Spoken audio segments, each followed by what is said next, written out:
How do we as Christians relate to the poor?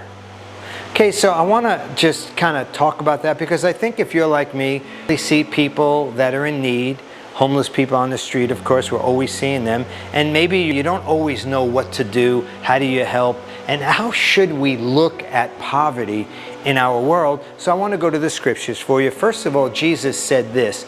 He was being, a woman was really just flourishing him with something that she had. It was an expensive perfume. She was pouring it on his feet. And one of the disciples, it was Judas, he had a problem with that. And Jesus made a statement, you will always have the poor with you.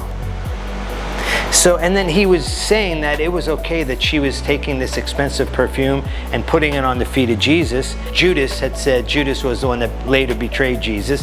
He was saying that money, we could have sold that perfume and used it to feed the poor. And Jesus made the statement, there will always be poor people on the earth.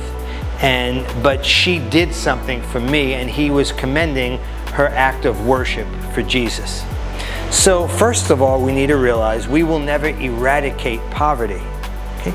But I think what's important is that you and I care about people that are impoverished, and that we're constantly trying to do what we can to reach out to people who are impoverished. So when you're walking past a homeless person on the street, there's a lot of them.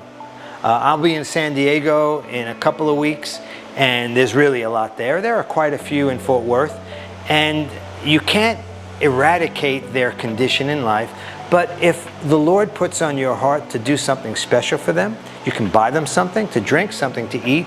You might even feel led to give them money. You can do that, okay? You don't have to, but you can.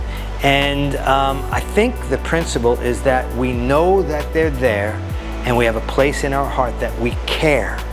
So though we'll not eradicate poverty, we should always be people that care about impoverished people and look for ways to make a difference, to put a dent in the problem of poverty. You know, maybe you adopt a child in a different country and you pay, it's usually $30 or $40 a month, and you can feed. That's a great way to start, where you and I are doing something, but we're not feeling guilty about not being able to eradicate poverty. Even Jesus in his ministry didn't eradicate poverty, but he cared about people that were poor. And if you and I have a place in our heart for people that are impoverished, and if we do what we can, I believe that we're pleasing God.